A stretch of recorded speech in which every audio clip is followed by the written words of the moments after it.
This is an art attack. This is an art attack. This is Art Attack.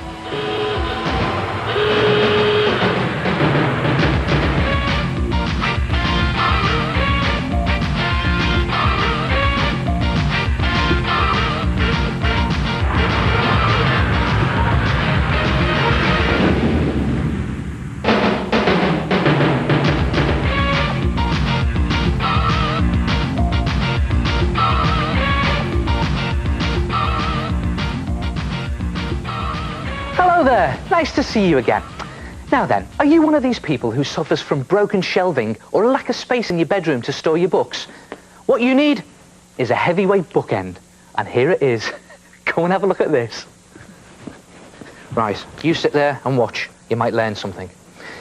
Take a paper bag that's roughly the same size as a bag of sugar. Now it can be an old sugar bag or even an old flour bag, and 3/4 fill it with pebbles or stones or gravel or anything you can get from your garden.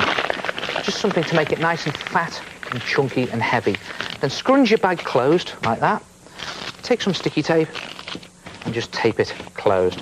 Then take an old piece of newspaper and scrunch that up and just scrunch it roughly into an L shape. Now this is always good stuff to model with because you can bend it into different shapes. There you are. There's an L shape. I'm just going to tape it into place like that and then tape it onto the bottom of my bag like that. And then do another leg the same way. Tape that onto the bottom of your bag there like that. Just put the two of them together. It doesn't have to be neat at this point. Just keep modeling it as you're going. And here's a tip. If you can make your legs as chunky as possible and sticking out to the front, then your heavyweight bookend will take the weight of your books a little later on. And then build the rest of the body up, just putting on some paper arms in exactly the same way as you put the legs on. And again, I'll keep saying it, it doesn't have to be perfect at this stage. And then just up a scrunched up ball of paper for the head, right on the top with a bit of tape. And when you've got it to that stage, take some lengths of one of my favourite materials, this loo roll or tissue paper, and you can just wrap it round the body of your heavyweight bookend like that. Looks like a little cloak at this point, doesn't it? And then mix some PVA glue, equal parts with water, just the old PVA school glue in the white squidgy bottles, and literally slop it on to your body like that. And you see what starts to happen there? The glue starts to soak into your tissue paper and starts to just bind it to your newspaper. And just cover the whole of your heavyweight body. And it's a good idea to do 2 layers of this. I won't do it all, just do that bit to show you. Then leave it to one side to dry, probably overnight. And when it's dry, it'll look something like that. Look at that. Now it looks a bit like an Egyptian mummy at this stage, doesn't it? But you notice the PVA glue has gone rock solid and it's made the tissue paper glue to the newspaper and it's all gone rigid there. And I've even put this little dollop of tissue paper on for a nose. And then take some acrylic paint or even poster paint and paint on the detail of your person. Now it could be anyone you like. I did me, and you can do yourself or your favourite pop star or sports personality. But just take some time to paint on your detail. And again, I'm just going to do it quickly here to show you. Just slopping on the colour. There's the red for my sweatshirt. And if you take some time, you should get quite a good result out of it. Well, when I finished mine, it looked something like this. And there he is, a heavyweight bookend. And you can see here, I've put on all the detail, even his sweatshirt. And I haven't gone for a likeness on the face, I've gone for more of a cartoon face. But it's a good effect, isn't it? And when I finished the painting, I waited for it to dry, and then I coated it in PVA glue. And when that goes dry, it goes hard and shiny, and it gives it this great finish. And then you can use it to prop up your books on your bookshelves or on your floor. And if you've got lots of books, why not do 2 of them, one for the other end? And you can even add in extra bits of detail using scrap card or paper just before you put on the loo roll, like that footballer's ball. And what about some wool for the hair? Try it yourself, a heavyweight bookend.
Things like that do not scare me in the least.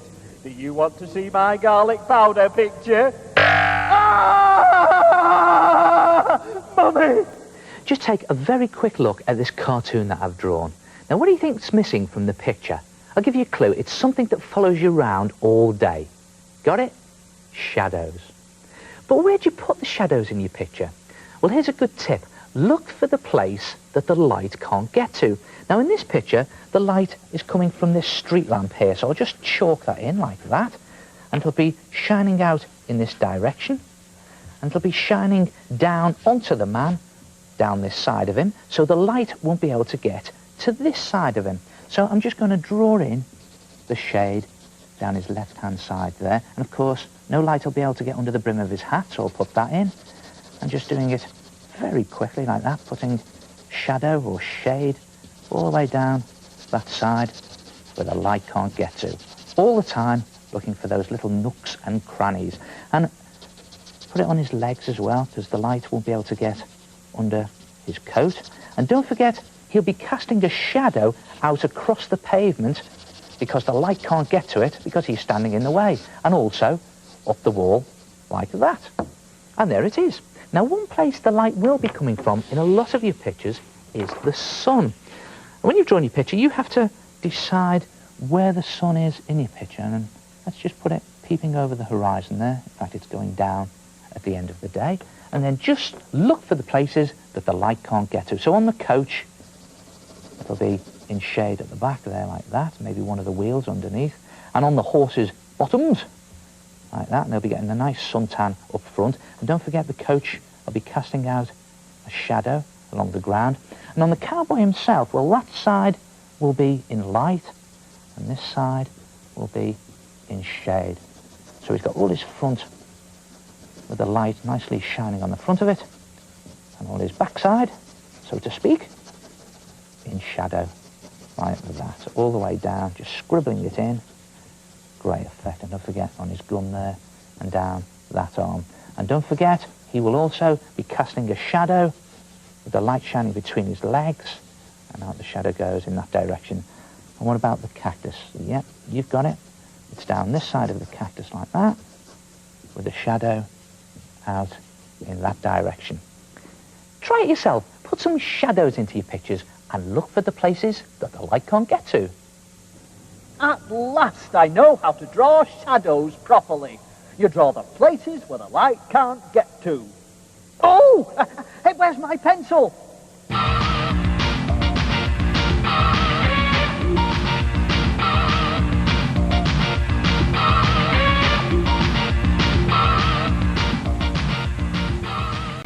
Hello, my name's Jane, and I scrape paint across the paper with a piece of serrated card to make this effect of a volcano.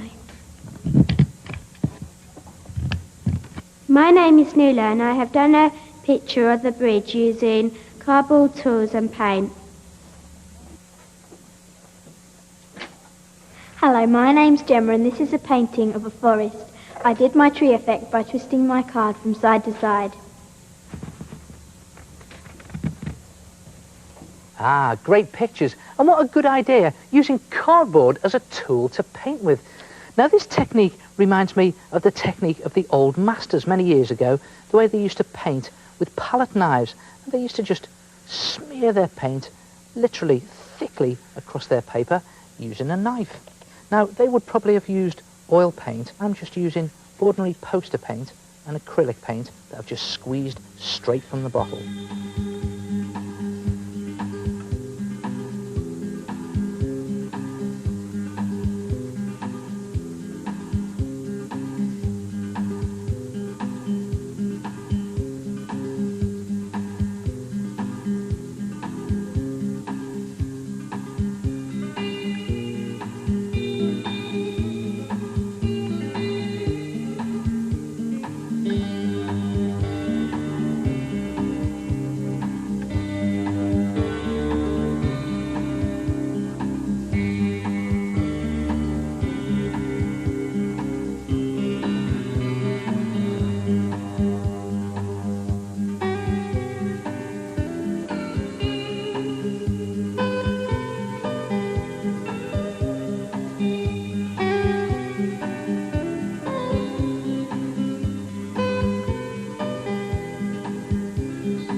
Try it yourself.